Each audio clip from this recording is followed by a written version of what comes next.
A word spoke into the dark, a whisper deeper than the deep and vaster than the void. It filled the great emptiness. Yahweh had spoken, and his breath brought with it light and life. The world awoke, and history began. His creation knew his love and his blessing.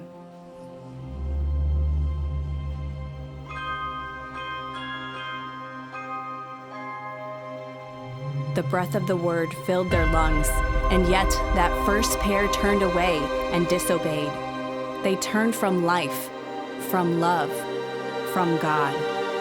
Sorrow and sin had entered the world, yet in that darkness, God did not abandon his children.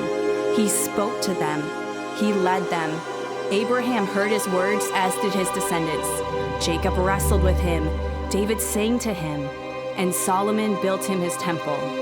The same word that was at the beginning spoke to them through their priests, prophets, and kings. A plan foretold in the prophecies of old of one who would take away the sins of the world and provide a way back to the Father's heart, bringing peace and the promise of eternal life. And the word revealed to them a singular way of reconciliation through the greatest sacrifice of love.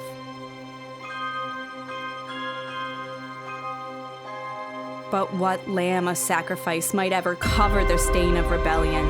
Then God spoke to them of one who would come, one who would be pierced that they might live, wounded that they might be healed, and sacrificed that they might be wholly redeemed.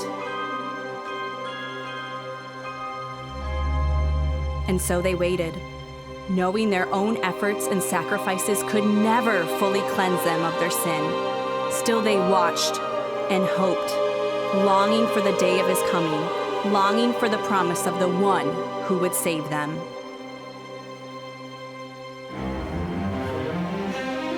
Until a star shone clear in the night sky, heralding the dawn of God's promised salvation, the time had finally come for the world to witness the birth of the perfect Lamb who would wash his people clean. Redemption now stood at their very door, the promised one about to be revealed, the conquering King come to set his people free. But there were no trumpets, no earthly fanfare to welcome him.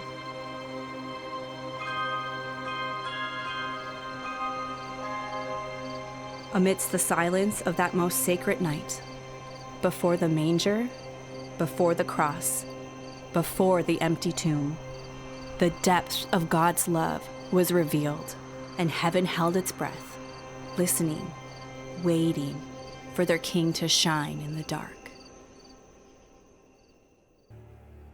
O come, Emmanuel,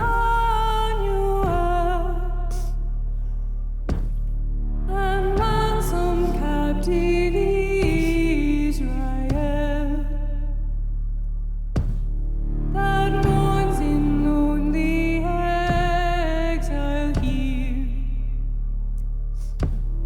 until the Son of God appear. Rejoice, rejoice, Emmanuel shall come to thee, O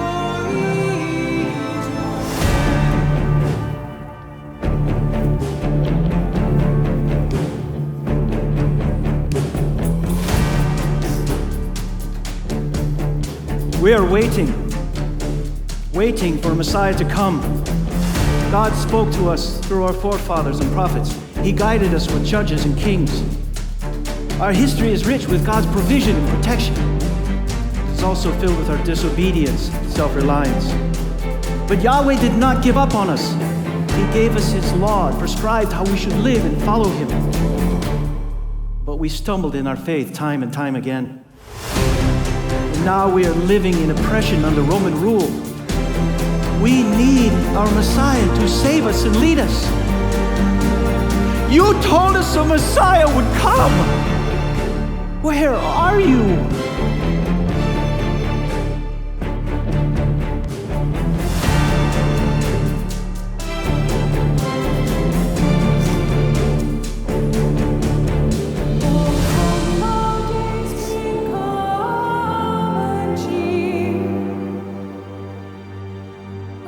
Spirit by thine advent here.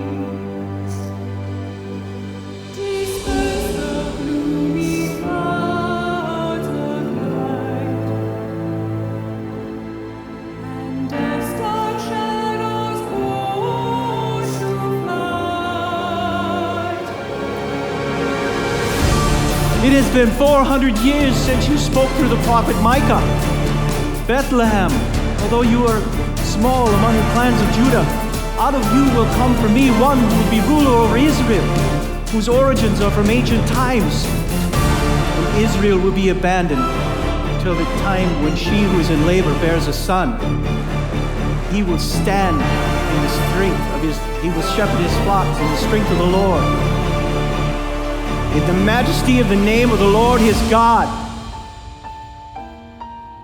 And we will live securely, for then his greatness will reach to the ends of the earth.